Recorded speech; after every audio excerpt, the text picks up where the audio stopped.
morning, everyone. My name is Tanvir Ahmed. I welcome you all for the today online learning class. The topic of discussion is class 6, chapter 4, material of daily use, clothes. तो इसमें हम लोग पढ़ेंगे different types of cloth materials, development of the clothing materials, soil and the climate condition required for the cultivation of plant fibers, cotton jutes, production of the cloth materials. तो आज हम लोग सिर्फ क्लोथ के ही बारे में पढ़ेंगे, जिसके बारे में हम लोग देखेंगे प्रोडक्शन कैसे की जाती है, उसको कहाँ से नेचुरली ऑब्टेन की जाती है। ठीक है, तो you may familiar with the term clothes which is use in your daily life और यू आर यूजिंग ऑल्सो, मतलब कि आप उसको यूज़ भी करते हो ना। तो उस लिहाज से अगर देखी जाए तो चलिए मैं स्टार्ट करता हूँ उसको आपको पढ़ाना और मज़ा आ गया तो मज़ा आएगी। यहाँ सबसे पहले people living in a different part of the country and world wear different kind of clothes depending upon the weather condition and the culture. We can identify a person culture from the cloth worn by him or her. मैं कह सकता हूँ अलग अलग अर्थ के अलग अलग position में लोग अलग अलग क्लाइमेट के अकॉर्डिंग क्लोथ का पहनने की आदि है ना। तो हम कह सकते हैं यहाँ पे we can identify person culture from their cloth worn by him or her। तो हम लोग उसके कल्चर्स को रिकॉग्नाइज कर सकते हैं, हाँ किस कल्चर में अपनी ज़िंदगी वो गुजार रहे हैं। Fit the material of A fit the material of your uniform, shirt, pant, skirt, tie. Feel the material of your uniform, shirt, pant, or skirt, tie, belt, and shock. You will find that all of these are made of different kind of materials। तो क्या होते हैं ये अलग अलग material से बने। Some are soft न सम आर कोर्स। तो कुछ ऐसे सॉफ्ट होते हैं, कुछ काफ़ी ज़्यादा ये होते हैं। कोर्स में कहने का मतलब थोड़ा सा खुरदरा। Also, your school uniform changes in different season. In a winter, you wear a sweater, woolen pant shirt, woolen blazer, and the woolen socks. In the summer, you wear cotton uniform. है ना? The above mentioned observation show that light cotton clothes are worn in this summer and the dark woolen clothes are worn in the winter। यहाँ क्या हुआ जो आप देखते हो, सबसे पहले क्या है कि आप यूनिफॉर्म पहनते हैं तो अलग अलग वेदर कंडीशन में क्या करते हो, अलग अलग यूनिफॉर्म आपको मिलते हैं।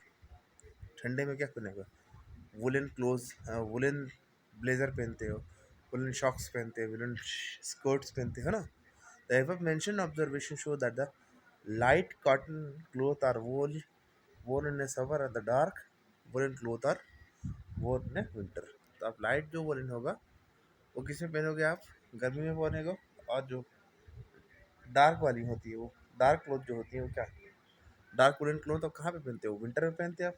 The cloth protect our body from the weather condition such as heat, cold and rain. तो हमारी बॉडी को क्लोथ क्या करती है, प्रोटेक्ट करती है from the different weather condition like a heat, cold and rain.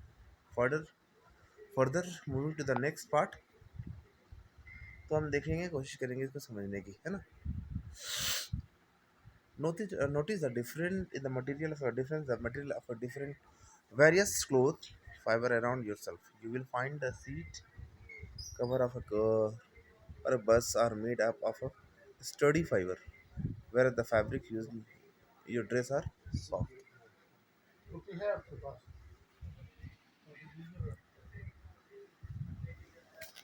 ठीक है,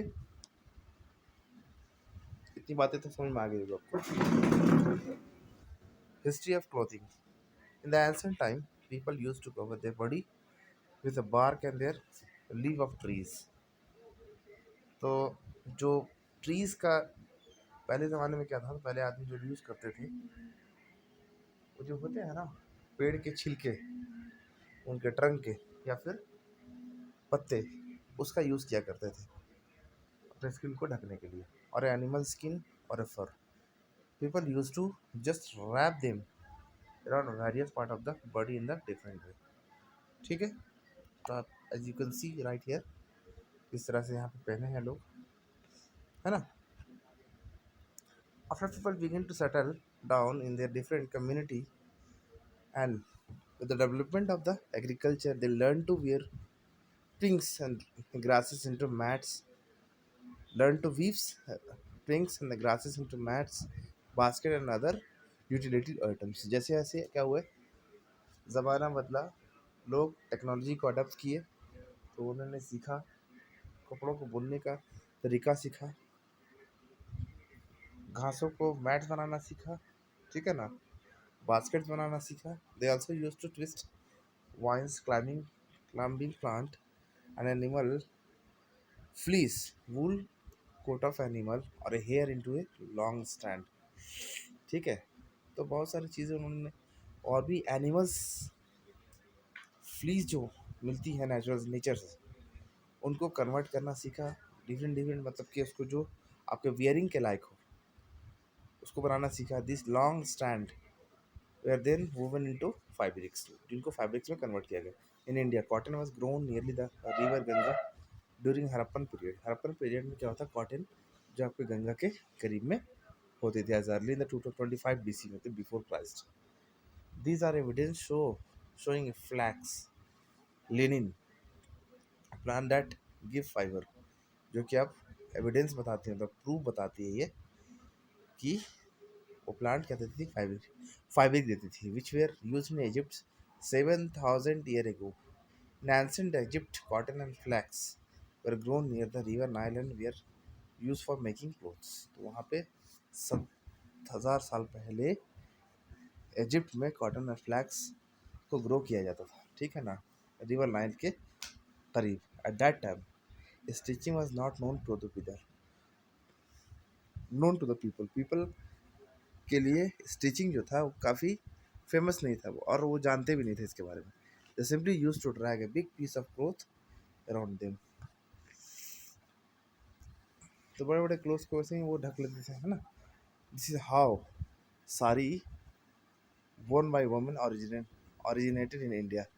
और किस तरह अब देख सकते हो कि साड़ी जो है आज भी इंडिया में उसकी चलन है, लोग उसको यूज़ करते हैं. Invention of the sewing needle, sewing मतलब सीने वाली सुई, led to the stitching of a fiber into a various type of dress such as shirt, pants, suit, blouse and skirt. तो जैसे जैसे निडल का इन्वेंशन हुआ तो लोग शर्ट बुनना सीखे, पैंट बनाना सीखें, शूट बनाना सीखे, ब्लाउज सीखें और स्कर्ट्स के बारे में सीखे. Even today fabric like a sari, dhoti, lungi, turban are worn as a unstitch cloth. तो कुछ कुछ ऐसे चीज़ जैसे धोती है, साड़ी है, लुंगी है, टर्बन है, these are the fabrics which is used directly without sieving, है ना. That's all for the today's class. Thank you. Have a marvelous day.